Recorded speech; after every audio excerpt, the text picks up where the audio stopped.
unfortunately missed the upcoming FIBA World Cup, where he would have represented Latvia because of a lingering plantar fasciitis issue. That means he has foot problems, y'all. Okay, producers. The Celtics confirmed Porzingis will rehab the injury 4 to 6 weeks, but is expected to be cleared for training camp. So, Perk, I have a question for you. Is this a big deal? Is this a little deal?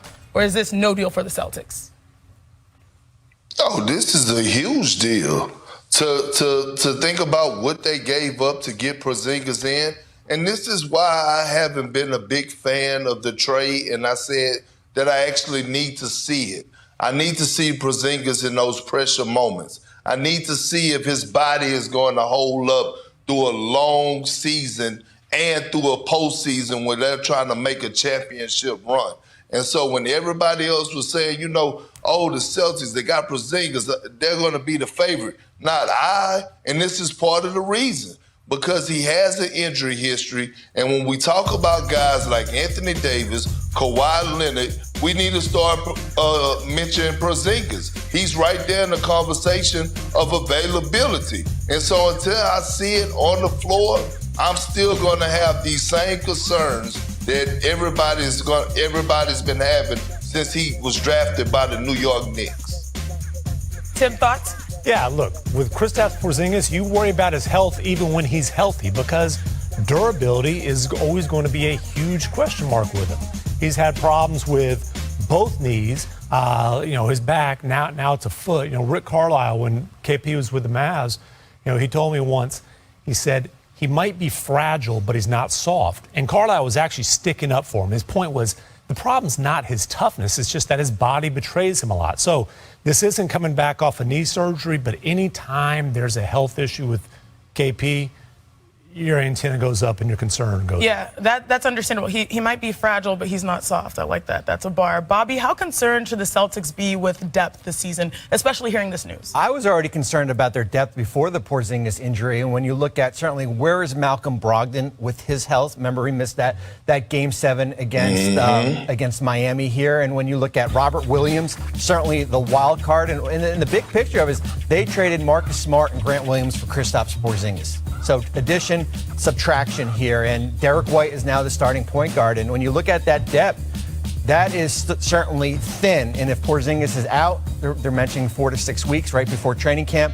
I've already have concerns, and I've got more concerns certainly right now. Well, last year, the Celtics were number 2 in both offensive and defensive rating. Perk, are you more concerned about their offense, even though they have had firepower without Porzingis, or do you think their defense is what really they need to get back to? I'm not concerned about their offense because we're living in times right now where nobody is really strapping up across the league, okay? But defensively, I worry about their front line. And as Bobby talked about it, we know about Robert Williams, right?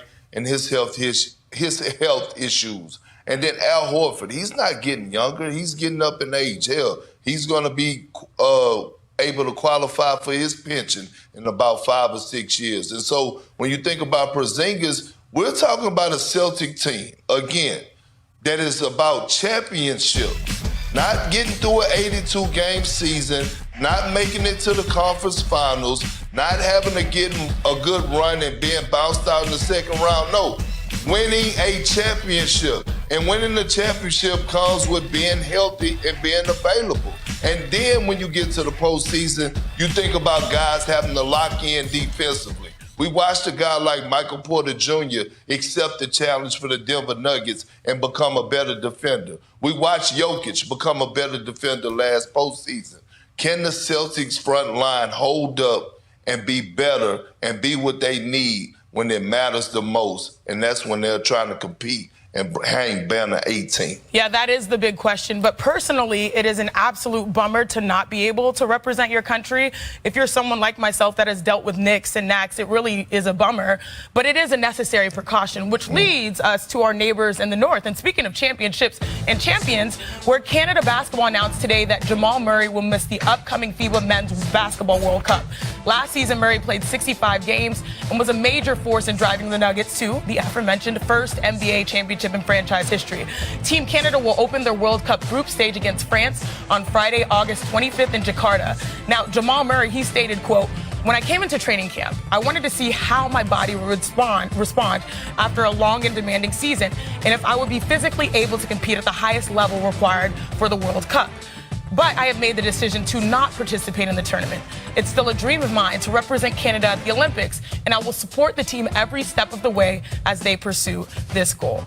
Now, obviously, certain talents like Jamal are Olympic caliber. But Tim, what do you make of this decision? Honestly, I was surprised that it took him this long. I mean, Joker ruled out playing in the World Cup pretty much right after the season, and especially for Murray. He missed a year and a half. He came back, not only played a full season, but he's playing well into June at the highest level of his career, heavy minutes to help them win that championship. So to go right into the World Cup would have been surprising. I think the silver lining here is he did go through a camp with Canada. As he said, he wants to play in the Olympics.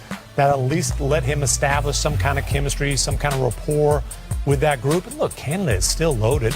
They're still going to throw out a starting lineup that's got, a 9 figures of NBA salary out there on the floor. They should be able to qualify for the Olympics for the first time in a long time. Then hopefully for him, he can join that group next year as they're heading to Paris. And this is quite normal, right, for guys of his caliber, this Olympic level talent, to be able to exercise his option to play in the World Cup or not, right, knowing that you're likely to be on the Olympics? Yeah, no question about it. And I also wonder if seeing his Nuggets teammate, Vlatko Cancar, unfortunately, he saw the risk of playing in FIBA basketball, goes up for a dunk in an exhibition game for Slovenia, tears his ACL. I wonder if Jamal Murray looked at that situation and said, as much as I want to play this summer, it's just the smart thing to put the Canada squad on hold. Yeah, and also let's dive into, what else he could have looked into, because, Bobby, how do you think this upcoming contract extension might have also played into this decision? I think it has to, and I think certainly we had Tim mention that playing deep into the season was probably the more significant role, but Murray has 2 years left on his contract. He's eligible for an extension up until October 23rd for 3 years, $144 million.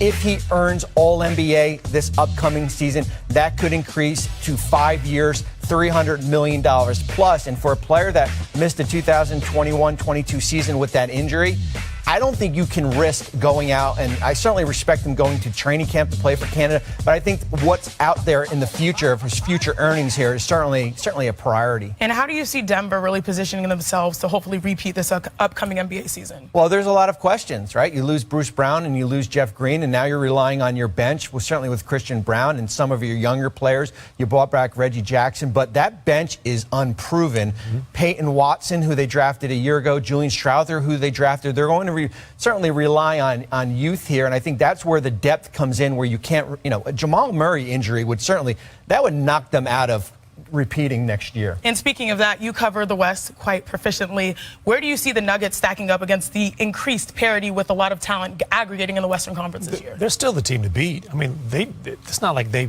struggled to win this championship. Let's be honest. The Denver Nuggets cruised through the playoffs. They swept the Lakers in the West Finals.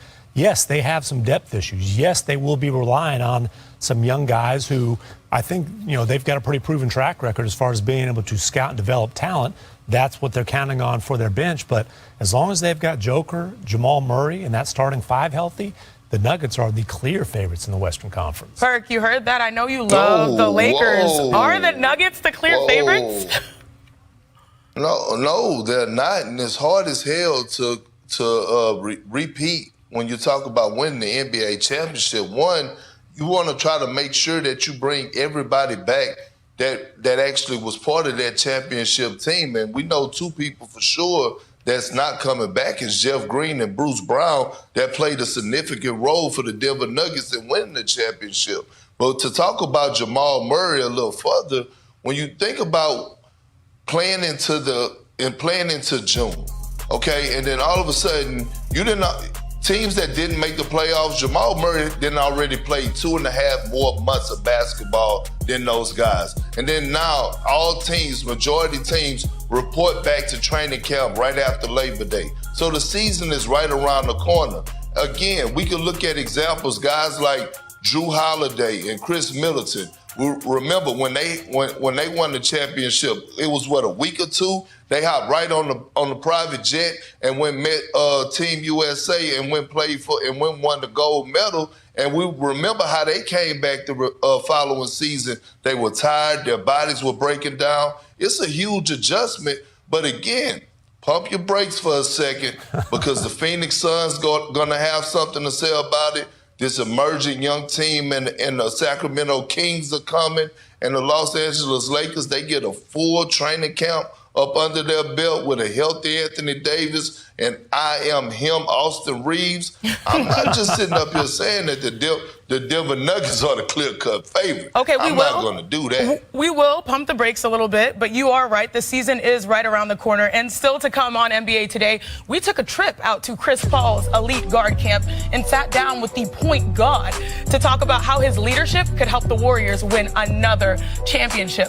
Plus, full highlights from the WNBA's Commissioner's Cup. Have the Liberty figured out how to slow down the Aces? We break it all down with my girl next. And Kevin Garnett said this is the year that Anthony Davis makes a real run for MVP. Big Perk has some big thoughts about his former teammates' take. Don't go anywhere. This is NBA Today with Chanae.